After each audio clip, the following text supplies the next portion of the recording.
But if you reframe it, it is an opportunity for good.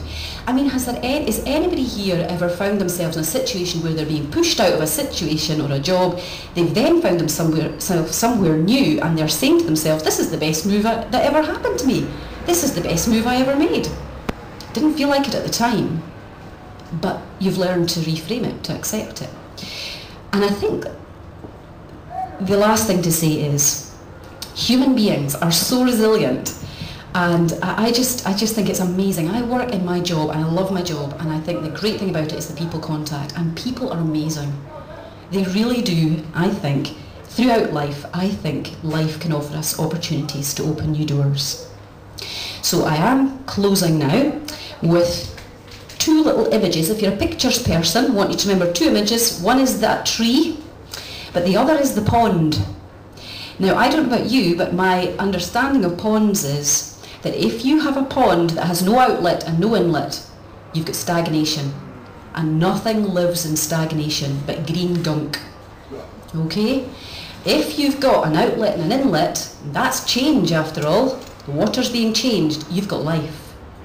You've got life and opportunity and growth. So change, think of the pond, think of the tree. And remember that in life, change may be inevitable, but a negative response needn't be. One last image I'll leave you with, and you can talk about this over the rest of the day with your colleagues, or if you're staying for more coffee. We started with this lady, and I'm going to end with this lady. I want you to look at that picture, because there are some real key players in that picture, and there are people in this room I think are represented in this picture. Cinderella, okay, was not realised for who she was. Her identity was not understood, but once it was, she had a life-transforming experience.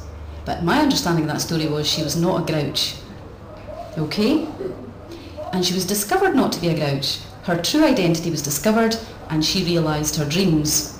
I also think if you look at those footmen, you can't see the horses, but they're horses. There were some mice and lizards who were minding their own business one day when suddenly they had a life-changing experience, discovered they were footmen and horses, and had to do it, had to go with it. Now those footmen could have said, this isn't my job, I'm a lizard, there's no way I'm opening a door for a woman. You know, he could have said that. That would have kind of spoiled the story a bit.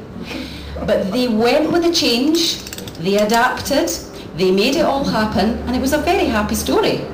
I believe the same can be done in our own lives, is we could respond to change like that, even though it's radical change.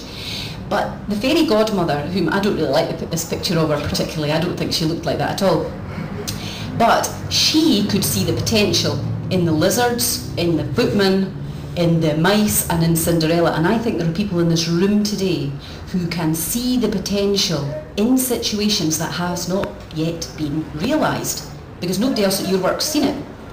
So I'm encouraging you to choose your character, retain your identity, do what you're called to do, what you've been made to do, and I just think the challenges of change really are over to you, and the choice is yours. Thanks for being such a great audience.